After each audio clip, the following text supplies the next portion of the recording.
And when I see the sunshine, actually, I wake up in the morning. Always think of my father, and the reason why I think of my father is he would always say when he got up in the morning, "Oh, it's a beautiful day. I'm going out." When the sun shines in the UK or Leicester, it looks such a great place, and it's such a nice place to be when the sun is shining. And it's a beautiful sunny morning. We're broadcasting live from Evington Road, and we've got the show today is about Memory Lane. We're going to be talking about what Leicester was like over the last 50 years, from the 60s, 70s, 80s, 90s, and the 2000s. Obviously, I'm too young to remember any of those eras, but I wish I was, but I unfortunately I do remember all those eras. So you're listening to Radio Ramadan on 87.7 FM. If you've got any comments you would like to make, you can WhatsApp us. Our telephone number, telephone number for WhatsApp is 077 488 55055. Or you can call in and telephone into the studio. Our telephone number is 0116 4822086. And I'm joined this morning with two very, very special guests. I'm really honoured and privileged to have both of you here. That's Vijay and Surinder Sharma. Good morning, Surinder. Morning, Vijay. Good morning. And can I just say, first of all, Ramzan Mubarak to all our Muslim brothers and sisters, and proper greetings, Assalamu alaikum. And Assalamu alaikum to all your listeners, and really happy Ramzan and Eid, which is coming next week. So we wish all your listeners a very, very happy Eid as well. Thank you very much. We're all waiting with anticipation. I was here in Evington Road last night, and it was buzzing because of everybody was getting ready for eating sehri last night. So the city is really celebrating Ramzan as well as Eid, and it's great to be part of Leicester, a great city. Now, I want to start off with, you've both been really instrumental, trailblazers in your own special fields over the last sort of 50 years. But what's your background? I'll start with you, Surinder. So how did you end up in Leicester, and how did you come to be in this great city? My parents migrated to Leicester because our neighbour came to Leicester, and when my father migrated here in December 1964, he went to fetch my father from the airport and brought him to Leicester. That was on a Saturday evening. And on Monday morning, he took him with him to work where he was working, which was Russell & Sons, which was a foundry on Bath Lane. Very famous foundry. Lots of people worked in that area there. And there was a lot of Punjabis working there at that time. So it was, there was a shortage of labour in those days. So when he arrived in December 64, that's what he did. 3 months later, he'd saved enough money for us to be joining him here. Where were you coming from, Surinder? We were coming from Kenya. Kenya. So my father had come from India to Kenya. My mother was actually born in Kenya. To my grandparents had settled there in the early 1920s and had lived there for a long time. So all my uncles and aunts on my mother's side were born in Kenya. So we came to Leicester. In March 1965. Although we'd been educated in English in Kenya, English was very different here. So we couldn't understand what people were saying because they were speaking in slang, but also speaking very quickly. So it was a real culture shock. And it was also a culture shock because it went dark very quickly in March in those days. Yes. 5:30, whereas in Kenya the weather was lovely all the year round. So I saw snow for the first time here. And you said that your father came from London. In those days, most people used to hire a taxi. They did. Mr. King used to be. I don't know whether you remember. I can't remember the name, but it was a Jaguar taxi, a Rover taxi, that my father brought us home in from Heathrow when we'd landed, and we came to a house in Saxon Street because he'd rented a whole house. But the house only had one coal fire downstairs, and also had no other heating in the house at all. Whoa. And because, lots of people, I remember my father going to pick up people from Heathrow many times in the 60s. Lots of people came in from Kenya, didn't they, really? They did in those days. We'd just come just straight after independence. It wasn't just Kenya. There was people from Pakistan, from India, from Bangladesh, from Sri Lanka and so on as well. But there was a migration starting from East Africa with the independence that the East African nation, countries were actually gaining in those days. Yeah. And the people that came in from Kenya, they were mixed group of people, mixed religions, mixed cultures, mixed heritage as well. Absolutely. And in Kenya, we lived together with each other, really. There wasn't a difference. Our neighbours were the Khan family. They've now got the Compass Press. They've Yes, I know them well. Yes, yes. So they were. My grandmother's was very friendly with their mother. So they were like sisters in Kenya.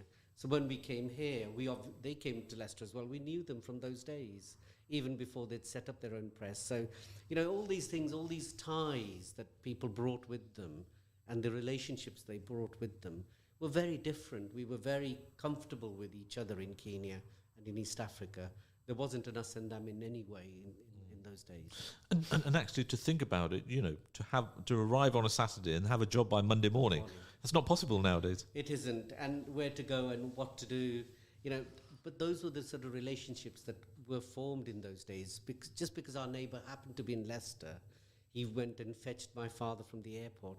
That's the only reason we're in Leicester. We could have been anywhere else in the country.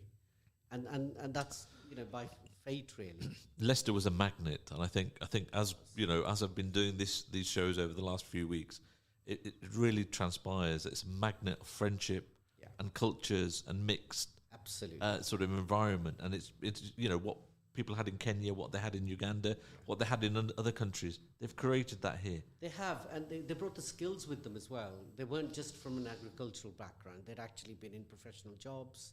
They'd actually run businesses and so on. And they brought those skills to Leicester. And in that sense, the Leicester's settlement patterns are very different from places like Wolverhampton or Coventry, or Bradford, Slough, and so on. So, the East African Asians who came to Leicester brought a sort of professional class with them, which is very different from, people who'd come from India, Pakistan, and Bangladesh and Sri Lanka. And Vijay, how did you end up in Leicester, or what's your background? Where did you come from? My magnet for ending up in Leicester was Surinder. Oh, right, I'll tell okay. you about that a bit later. But in terms of the background, so I am Kenya born. My mother was born in Amritsar. My father was born in Lahore. And from very early on, we had that ties which take us back to South Asia. Although I was born in Kenya, went to live in India for a period of about 6-7 years after Kenya got independence. And then I arrived in the UK in early 70, and I studied until I met Surinder sometime in 72, I think. And so that's how, and we then got married, and that's how I ended up. How did you actually end up meeting Surinder? Because actually getting married and actually, finding somebody in those days was totally different to what it is now, in comparison. Well, Surinder was at Canterbury University, and a friend of mine was studying there. I was working in London. I went to see her, and that's how we met Surinder, and we got to know each other. And it then transpired that we had a family connection, because my aunt is married to Surinder's uncle, except that we had never met in that context. So it took us a while to realize. But the thing is, Zuffar, that I'm fortunate that, I come from a family where my father told me when I was about 8 or 9, stand on your 2 feet and be always able to put bread on your table. And I think, the family were very forward thinking, and, they were quite open about things, and we were able to, it didn't concern me at all that I had met Surinder. It was an arranged marriage in that sense. And the acceptance, there was not even any question. It was absolutely fine, and they were delighted. It's excellent. Well, when you think about it, actually, because the principles that your parents and Surinder's parents gave, is very similar to my experience from my parents as well, because they had the hardship. I mean, you were talking about the jobs. Yeah. They walked into a job. It doesn't matter whatever job. They were thankful that they had a job. They didn't care how hard they had to work. Absolutely. My father used to come home with burnt arms because he used to pour metal into ingots. Yeah. Manually, really. In that sense, and it was a very dirty job that he had as well. He had to have a shower before he came home. He never used to drink in Kenya, but here he used to go and drink some beer before he came home. Just all the dirt that he accumulated in his lungs during the day, to wash that away. So, in that sense, it was a very difficult, and that's not the lifestyle he had in Kenya. My mother had never worked in Kenya. Soon after arriving here, She worked as an overlocker in a factory. Her shifts used to start at 6 o'clock in the morning, and there was no bus service in those days. And she used to walk to work in the morning, or come home at 10 o'clock at night after the 2 o'clock shift and walk home again. So we've seen those sort of hardships, you know. She used to cook our lunch for us. I used to come home and heat it up with my younger brother, and then go back to school after having lunch. So, you know, those sort of hardships, making the fire, the coal fire, emptying the fire, putting... So there was no other type of heating, it was just coal, wasn't it? It was coal heating initially. I mean, gas fires were just coming in, individual rooms having gas fires. And, you know, prosperous families had central heating in those days, but we weren't. We were very... No, I don't think any, you know, all those terrace houses, sort of, even... central heating was just something really a luxury item. Absolutely. I mean, our toilet was halfway down the garden. There was no light in it. So after dark, especially in the winter months, if you had to go, it was very difficult. There was no heating in the bedrooms. Hot water bottles were the only heating that we had in those days. And you know, lots of people talk, how do you arrive in Leicester in 65, 66, food, you know, Asian food. Was there any around? You know, can you remember what you... There wasn't any Asian shops that I know of in those days. Our Russian wala used to come on a Tuesday evening. Ramubai, I think it was. Yeah, Ramubai, yeah. He used to take our order and bring and deliver it to our house on the Thursday. And that's the only Asian shopping you had. There was no cinemas, there was no restaurants, there was no other food available locally. You had to get used to, you know, having that one shopping trip. Apart from other things like bread and other things you bought separately. And, you know, the first week we were here, we didn't even have the right clothes, because in Kenya we only had a jumper. My father took us on the Saturday to buy duffel coats, you know, from town.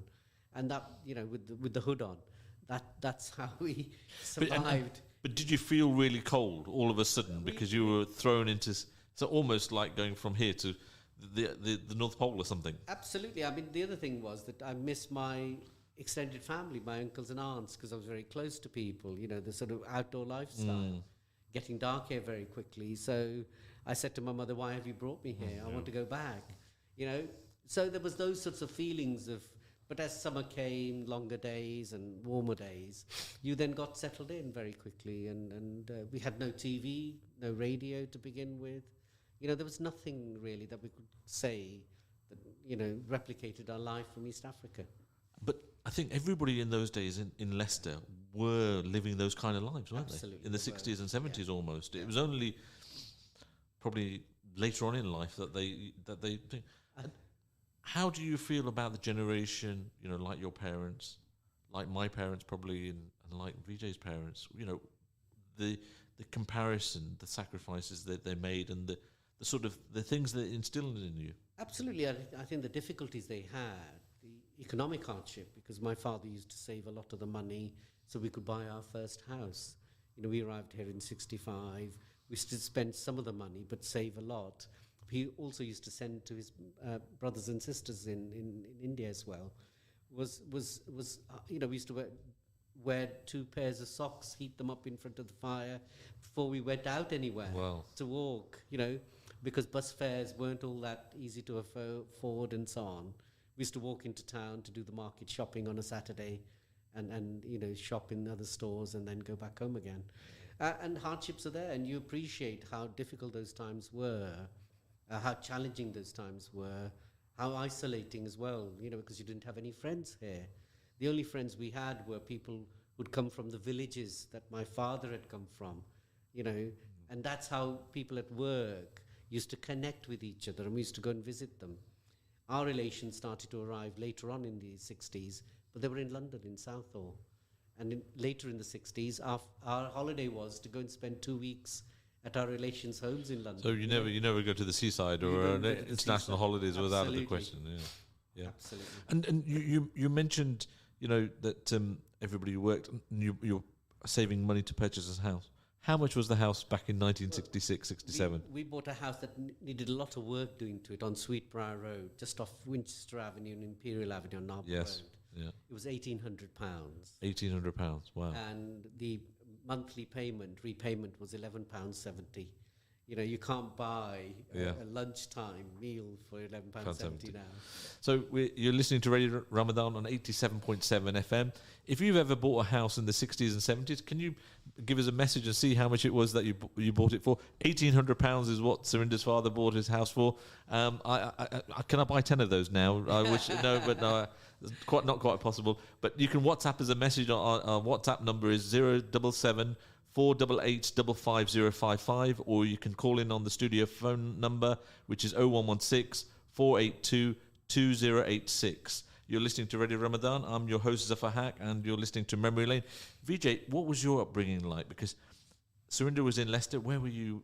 So you see, as I said, I was born in Kenya, and then we went to India just after India got independence. I was living in a joint family with my cousins, and it was very comfortable. It's nothing like what Surinder has described, because we were in Chandigarh. We had a nice house. It wasn't. We weren't hugely well off, but everything was very comfortable. The school was down the road. We were with people we knew, and we were very comfortable in our skin. And then from there on, when I came to the UK, my brother sponsored me to come over because he wanted me to live here and study here. And so I then went to college, did my higher national diploma and postgrad in marketing and so on. So it was very, very different experience from Surinder, in the sense that I did not see or experience the kind of hardships that Surinder has explained. When I came, thankfully, in the 70s, most of our families had cars. We had central heating in the houses, and it was a very different experience. So it's hard to imagine, but it's not within what I had experienced. I had experienced some of the comforts of the last 10 years, 15 years. My brother was in the Royal Air Force. He had a good job. So just extremely different upbringing in that sense and experiences.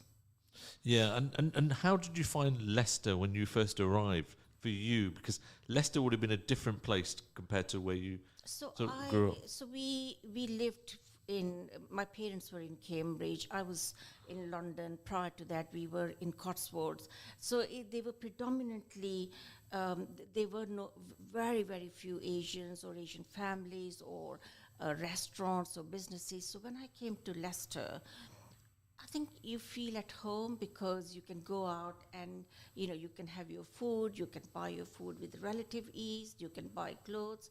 And, you feel more comfortable in your skin, you feel at home because you think this is very familiar. And I think that's what attracted people to Leicester. By that time, they had also started a satsang group, which Surinder's mother used to go to, and my mom, when she would come to Leicester, would also go to. So, they were places of connection. The temple itself was not there, but they used to congregate in people's houses and do satsangs and so on.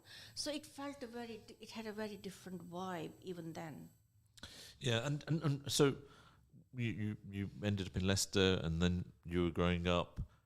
First jobs, how was your first jobs like? Because I'm sure it would have been different to the sort of experience. And did you experience racism even in Leicester at that time? I think in terms of overt racism, probably not. But just to give you an example, so in 1970, I think BBC Radio Leicester had started Asian programs sometimes in the late 60s. However, when the Ugandan Asians came in 1972, that's when there was impetus to start a bit more serious programming. In 1976, they introduced a daily program. 6 o'clock show. 6 o'clock show. Oh. And I was relatively new in Leicester, and I was listening to the programs, and and I just thought there's more to us than just wall-to-wall music. And I just turned up at Radio Leicester, no appointment, nothing. I just don't. And the woman said, I said, I'd like to speak to the person who's in charge of the programs. And she said, have you got an appointment? And I said, not really. She said, he's gone for lunch. Would you like to wait? And I said, yes, I will.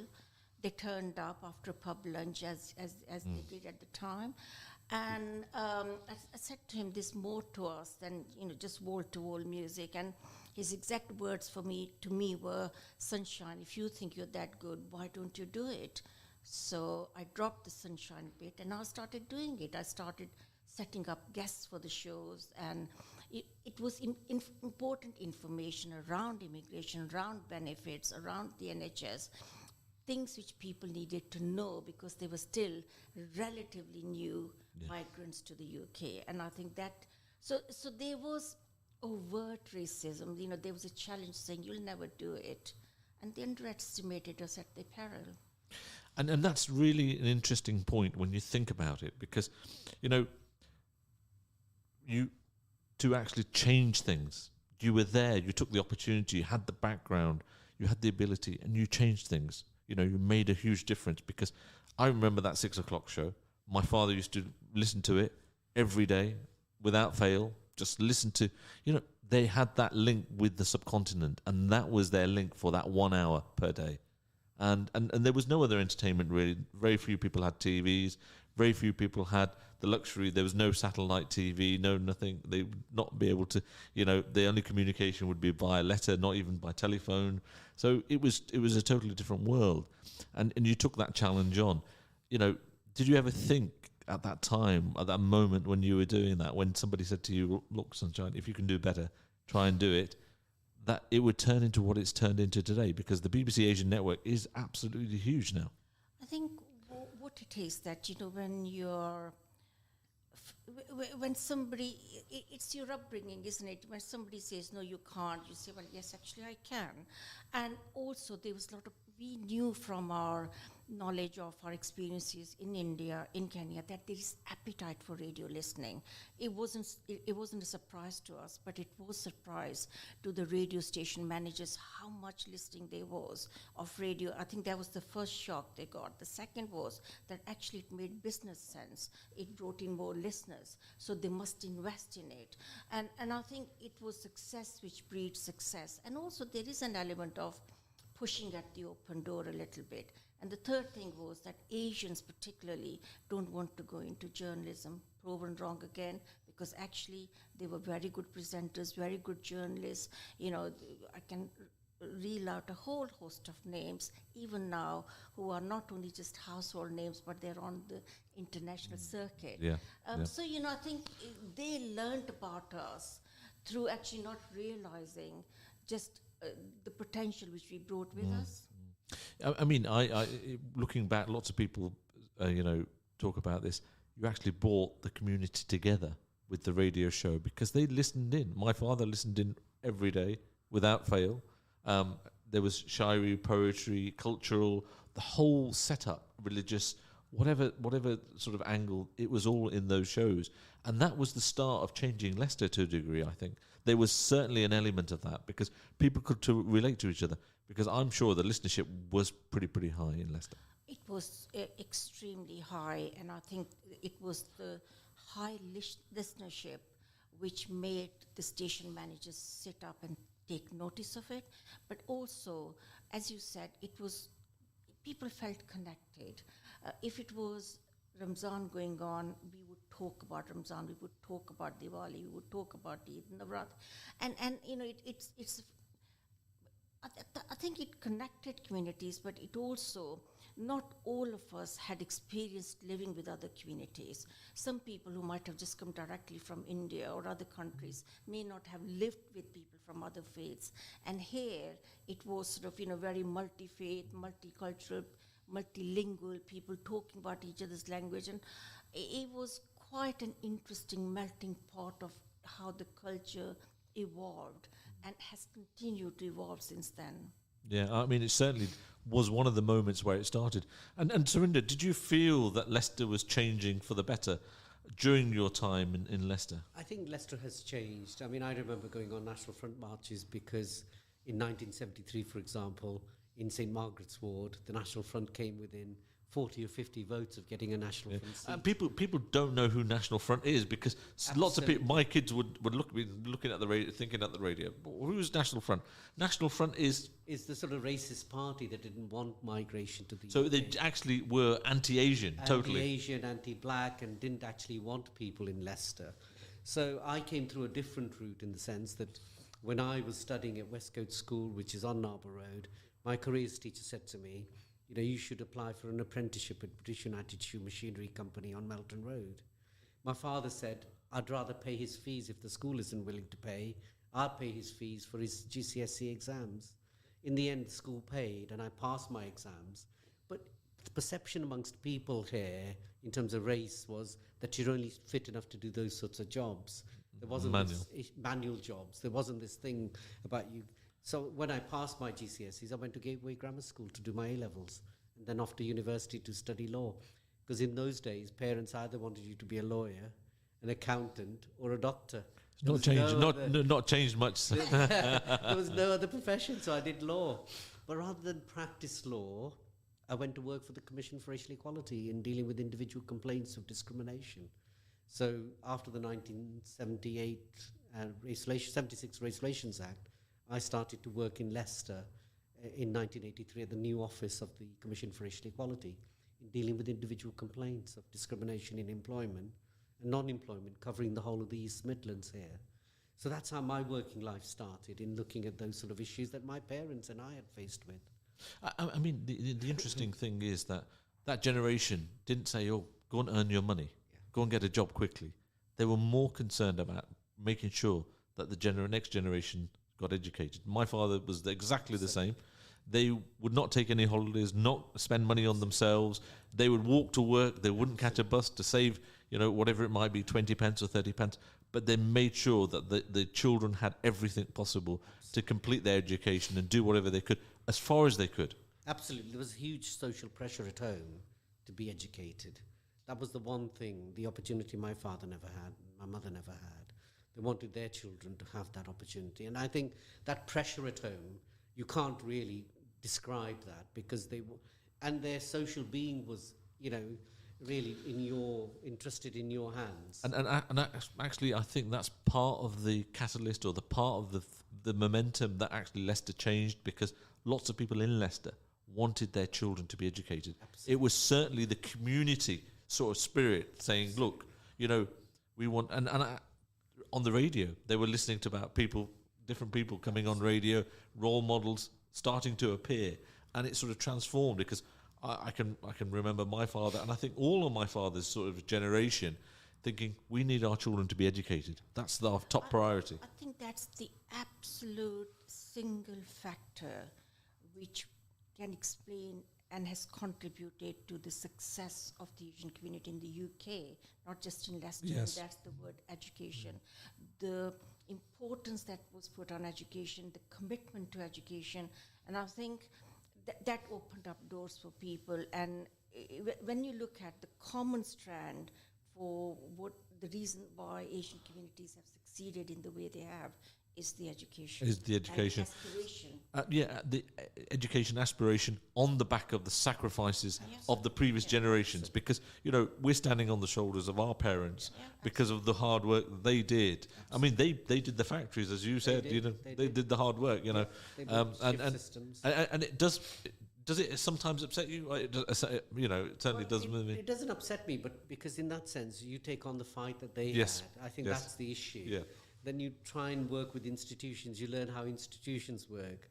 So I joined the city council in 1983, even though I'd started working. I was 26 when I became a city councillor. Wow. Very few people at that age. I also became a magistrate that year, because you try and influence a system, because the system was working against black and Asian people. There weren't overt discrimination, but this discrimination was rife in the system. So, how can you make services better, relevant to all the people's needs? How can you employ people in the city? I mean, the city looks very different now, whether it's banks, insurance companies, lawyer firms, accountants.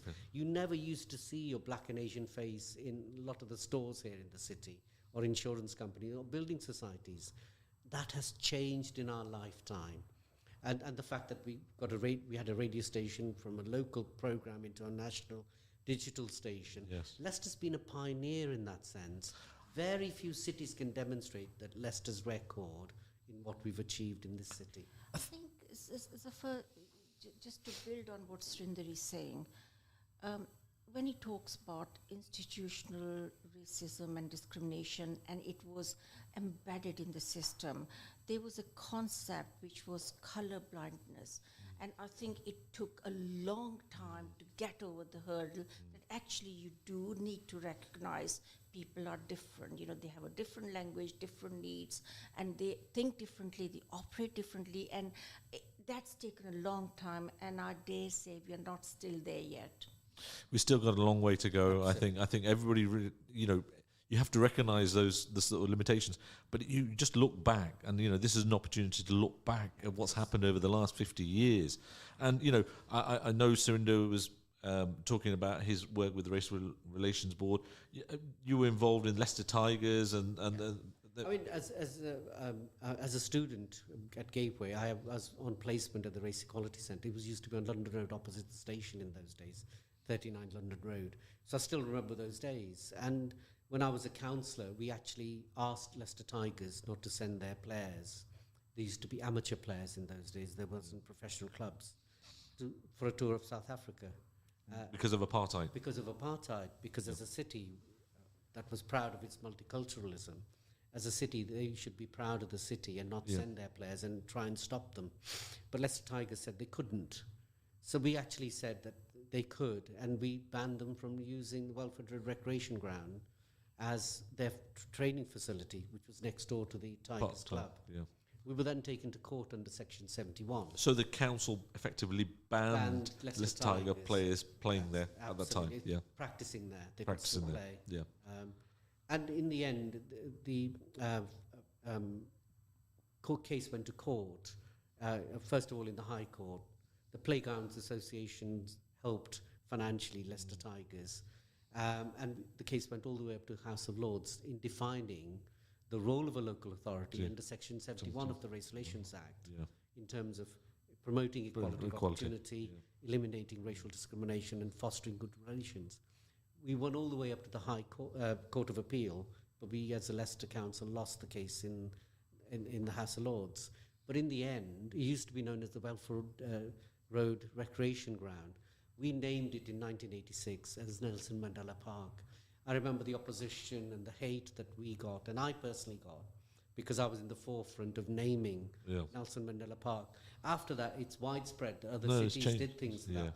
But we were pioneering city in that sense, in recognizing people who had struggled for independence and were in prison, really. Surinder, you've lived a very busy life, active life over the last sort of 50, 60 years in your sort of work career. What was your highlight, and what was your? We'll start with your highlight, please. Well, the highlights have been really all the work that I've done in this area, because I've devoted my life to promoting equality professionally and personally. I'm chair of the Race Equality Centre locally, and I still associate with the organisation. I've worked at the BBC in television, at Ford Motor Company in Europe, at Littlewoods, and then the Department of Health. Is that I enjoyed all the roles that I was involved in, really. And I was allowed to do that with the family support that I had, not just from Vijay's mother, but my mother as well, and parents, in terms of childcare and all the other things you need, the pressures in life that, but also that I was able to affect change in those organizations, and the change that was enormous in those organizations that I worked with, and the change that's happened in the country over. I'm not saying we've done everything we wanted to do, but when you think about the sort of change that's occurred, that's been enormously satisfying, having that as your goal, really, professional goal, and being able to work with leaders, in many organizations who were really very supportive of the things we were trying to do. And I think, whether it's Sir Nigel Crisp at the Department of Health, or Sir Nicholas Shaler, who was chairman of Ford Motor Company, Cliff Taylor at the BBC, and Will Wyatt, who was MD at the time. But it does take good people to listen, doesn't it? It does take good people, but it's also enormously hard work, because I was normally the only black or Asian person on the board or in these conversations, A lot of the quality advisors in other companies were white women. I was the only sole black or Asian person. So it's a very isolating experience when you're challenging organizations and trying to bring about change and change the course of those organizations. It's quite a difficult and lonely, change program that you're implementing. You don't have many friends, really, you can go to and talk to about this. No, because you potentially alienate lots of people as well as you're doing it, because you're thinking, well, actually, this guy's coming in to shake up everything. Absolutely. And that is always very difficult. And did you feel that was sometimes it was very lonely and very isolating, and those moments are there, aren't they? Well, they are, and there's nobody else you can confide in, and there's nobody in the organisation you can talk to. But I was very close to my line managers in the changes I wanted to make and why I was there. And I would only go to these organizations if they were willing to make that change, because I wasn't desperate for those jobs, really. I was headhunted for a lot of those organizations.